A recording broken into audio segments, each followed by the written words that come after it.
Ladies and gentlemen, thank you for standing by, and welcome to Warner Bros. Discovery, Inc. Fourth Quarter 2022 Earnings Conference Call. At this time, all participant lines are in a listen-only mode.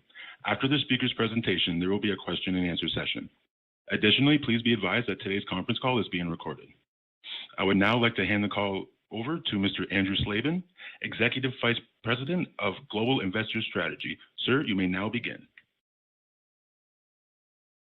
Good afternoon, and welcome to Warner Bros. Discovery's Q4 earnings call. With me today is David Zaslav, President and CEO, Gunnar Wiedenfels, our CFO, and JB Perrette, CEO and President, Global Streaming and Games. Before we start, I'd like to remind you that today's conference call will include forward-looking statements that we make pursuant to the safe harbor provisions of the Private Securities Litigation Reform Act of 1995.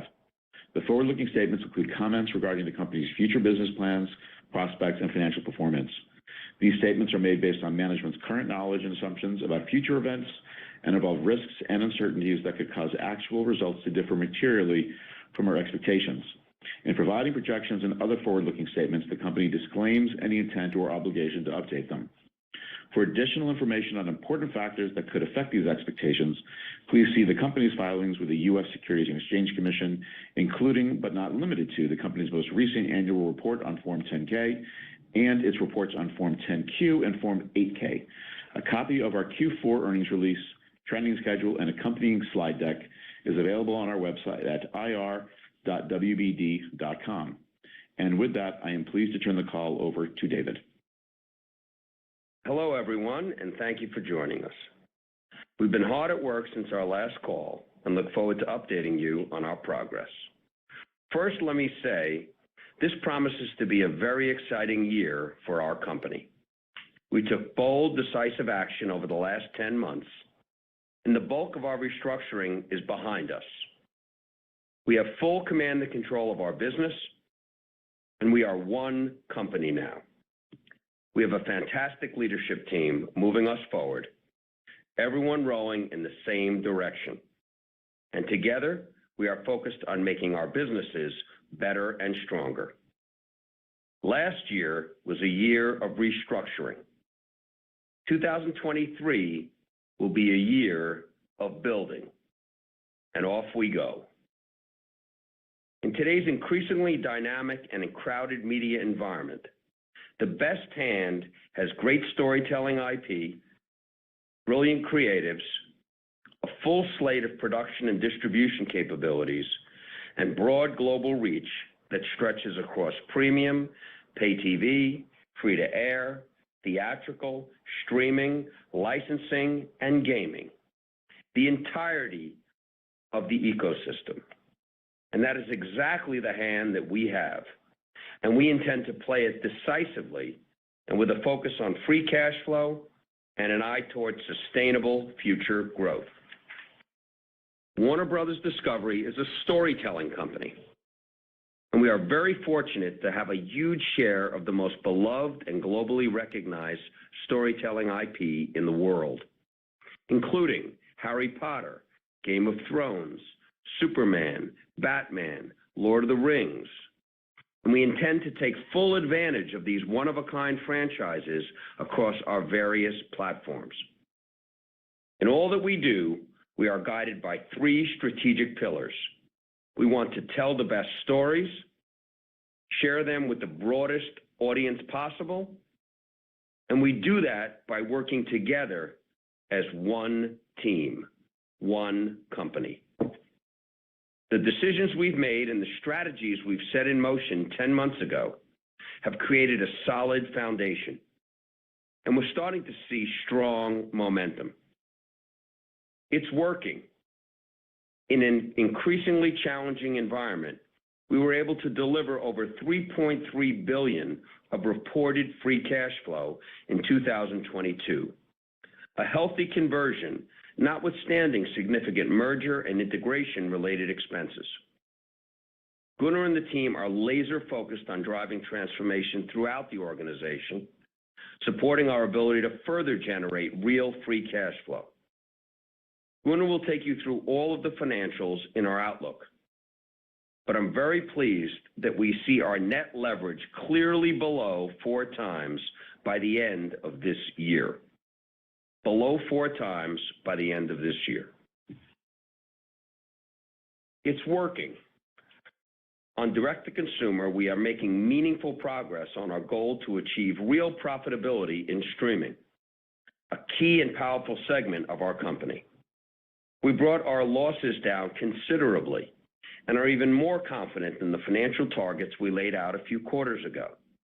We reduced EBITDA losses by $500 million year over year to $200 million in Q4, supported by 1.1 million net sub adds in the quarter. And most importantly, we saw improvement across key KPIs. More on this from Gunnar in a minute, but I'm pleased with the trend line we see in Q1, particularly as we are managing towards close to break-even segment EBITDA in the quarter. Consistent with what we told you last August, we are getting ready to launch our combined streaming service here in the U.S. in a few months, with Latin America to follow later this year and markets in EMEA and APAC in 24. The product will offer compelling content for every member of the household, SVOD and ad-light tiers, and a significantly enhanced product platform to drive better performance, improved user experience, and stronger engagement. We're excited about the upcoming launch of the enhanced product and look forward to sharing more details at a press event on April 12th. In the meantime, we completed a new distribution agreement that puts HBO Max back on Amazon Prime Video channels. And on the traditional side, we renewed agreements representing 30% of our U.S. affiliate revenues. And we're able to align our networks on a coterminous basis with these distributors. We also signed fast content deals with Roku and Tubi, adding to these popular platforms hundreds of our TV shows and movies, while maximizing the reach and overall value of our content. It's working, and our new studio heads are hard at work putting their unmatched creative stamp on our future slate. We believe strongly in the importance of the motion picture window and having that shared experience with other people. I'll talk more about that in a minute. This year, we celebrate the storied Warner Brothers Studios' 100th anniversary with a deepened commitment to telling quality, diverse stories with the power to entertain, inspire, and when we are at our best, impact or even change the culture. And we are excited for Mike and Pam to lead the studio into its next chapter, which in 2023 will see output more than double. Today, I'm thrilled to announce that Mike and Pam signed a deal to make multiple Lord of the Rings movies. Lord of the Rings is one of the most iconic storytelling franchises of all time. And we're so excited. Stay tuned for more to come on this front. A few weeks ago, James and Peter rolled out phase 1 of their highly anticipated multi-year plan for DC Studios across film, television, and animation. With 5 films and 5 television series already in the works, the new era for DC under a single creative vision is in full swing. And we are especially eager to thrill fans with new Superman and Batman movies in 2025. There hasn't been a standalone Superman movie in a decade. This is some of the most recognized and beloved storytelling IP in the world, and we're excited to tell even more of those stories. We're also excited for the release of 4 DC films this year, starting with Shazam in 2 weeks, and followed by The Flash, which James Gunn called one of the greatest superhero movies ever made, a masterpiece. I saw it and loved it. It's a wow. I can't wait for The Flash to hit the theaters in June. We're also thrilled by what we're seeing coming out of our games business, which represents a core part of our overall strategy. As the only studio scaled in gaming, we see it as a meaningful differentiator with substantial opportunity. With the successful launch of Hogwarts Legacy 2 weeks ago, We reimagined one of the biggest global franchises in the world. The game was one of the most highly anticipated of 2023. And consistent with our overall commitment to great storytelling, we delayed the launch to get it right. And the response from consumers has been overwhelmingly positive. We've already seen more than $850 million in retail sales, and we still have more platforms launching over the next few months. And there's lots more to come, including the highly anticipated Mortal Kombat 12 and Suicide Squad: Kill the Justice League, games also set for release this year with ambitious launch projections. We have a great hand and we're doing a lot right. That said, there's still more that we need to get right, and we are hard at work.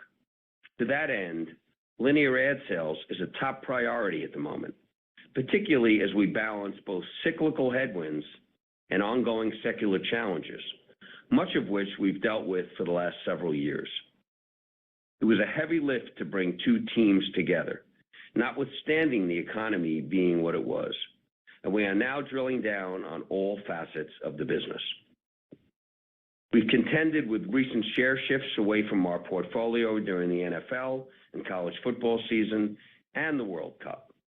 And we are still in the early stages of bringing this comprehensive portfolio together and harnessing all that it can deliver. I am confident that we will get there, particularly with some of the operational and content-driven initiatives implemented by Kathleen Finch and her team. They have great plans to revitalize the nets and have also begun to use our exceptional library of film and television content in a way that will benefit our linear and cable networks. We are also advantaged by the fact that our U.S. networks average 30% of all nightly cable viewers in the key 25 to 54 demo. And there are times when our share is significantly higher, with marquee events such as March Madness and the MLB and NBA playoffs. On the news side, we are fighting hard and making real progress. CNN stands as the premier global news organization, and we want it to be the place for fact-based reporting and thoughtful discourse that is broader than politics as sport. We are already seeing a more inclusive range of voices and viewpoints, as demonstrated last month when over 70 Republicans came on our air during the congressional speaker election process, a first in a very long time. And we intend to continue advancing on this balanced strategy. Chris Licht and the team are focused on building an asset for the long term across cable and digital that is worthy of that great global brand. We must get it right. Nowhere is this more important in my view, and it isn't going to happen overnight. And I believe we are on the right path. The efforts ongoing enterprise-wide are helping to turn the flywheel and grow and improve our businesses. And we see so much opportunity ahead. We continue to be the place creatives are choosing to bring their visions to life. In recent weeks, we signed new deals with a number of the most prolific and celebrated creatives in the industry, including Greg Berlanti, Baz Luhrmann, M. Night Shyamalan, Akiva Goldsman, and Zach Kreger, with more to come. Warner Brothers Television Group has more than 110 shows currently in production across our own platforms, as well as third-party broadcast, cable, and streaming outlets, including Emmy winners Ted Lasso and Abbott Elementary, Young Sheldon, Network TV's #1 comedy, The Voice, the #1 most watched unscripted show on Network TV, and the newest hits, Night Court on NBC and Shrinking on Apple TV. I believe Warner Brothers TV is the greatest quality maker of content in the world. We're committed to creating shows that people really want to watch, and they also want to experience them with other people. That is exactly what we see happening at HBO. HBO has never been stronger and is firing on all cylinders behind the recent successes of HBO originals, Euphoria, House of the Dragon, White Lotus, and our newest mega hit, The Last of Us. These shows have averaged as many as 20 million viewers an episode, with strong week-over-week growth. The Last of Us, for example, grew its Sunday premiere night viewership by about 1 million with each episode over the first 4 weeks. And after just 5 weeks, an astounding 35 million people have watched episode 1. These are huge numbers, particularly in today's day and age of binge viewing, when there is so much content to choose from. And it all stems from great storytelling. Again, creating shows that people want to watch. It reminds me of my time at NBC, when Thursday night was must-see TV. Those shows had a supersized effect on people and culture. And back then, you had to watch the show on Thursday night. Today, with direct-to-consumer, more and more people are joining the party. That's the power of streaming. And HBO is streaming's new must-see TV, with all of its cultural impact and excitement. Every week, a new episode comes out, and by the time the next one airs, a week later, tens of millions of people have watched the last episode. Social media explodes, and people are calling their family and friends to talk about what they saw. This phenomenon can go for 8, 10+ weeks for each series. That's the power of curation. We believe that when you have content that is so good that it hits the zeitgeist, the best way to drive interest and engagement is not by dropping the entire season on a platform all at once, but by allowing the buzz and anticipation to build over time. And it's the same principle with theatrical. Perceived value of content increases when there's a great expectancy and excitement. People want to be part of something. And when you tell them a great story and they get to experience it with others, either in a packed theater or on a Sunday night, it really is magic. At Warner Brothers Discovery, we believe we have the strongest hand in the industry, with the most complete portfolio of assets and globally renowned franchises, personalities, and storytelling IP across sports, news, nonfiction, and entertainment in virtually every region of the globe and in every language.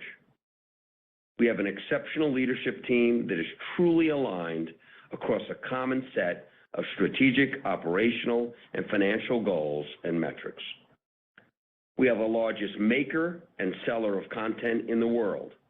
And while we've got lots more to do, we are increasingly seeing positive traction and strong proof points. For us, 2023 is a year of building. We are more confident than ever that we have the right strategy to be successful and ultimately achieve our goal of being the greatest media and entertainment company in the world. With that, I'll turn it over to Gunnar, and he'll walk you through the financials for the quarter.